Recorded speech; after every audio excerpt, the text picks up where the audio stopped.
State of the city is great. That's how Colorado Springs Mayor John Suthers today described the atmosphere in his second annual address at the Broadmoor. KRDO News Channel 13, Scott Harrison is live at Broadmoor Hall, where a crowd of 700 heard Suthers reflect on his first 2 years in office. And Scott, based on what Suthers has accomplished so far, he could rest on his laurels here. He very easily could, Bart and Heather, but he's not doing that. He's instead focusing on his next goals, some of which are already in place and others are still needing some planning. Let's take you to video of that State of the City address from earlier today around lunchtime.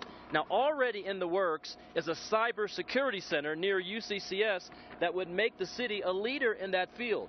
A new Summit House on Pikes Peak that should start construction next year. And the plans for an Olympic museum to further build on the city's branding as Olympic City, USA. But the mayor says issues such as building more affordable housing, providing more help for the homeless, and even bringing back a stormwater fee will be harder to accomplish. You convince the voters to vote for 2C. Can you convince them similarly to vote on something like a stormwater fee? The polling shows it would be a much more difficult task. Right now, it probably can't happen.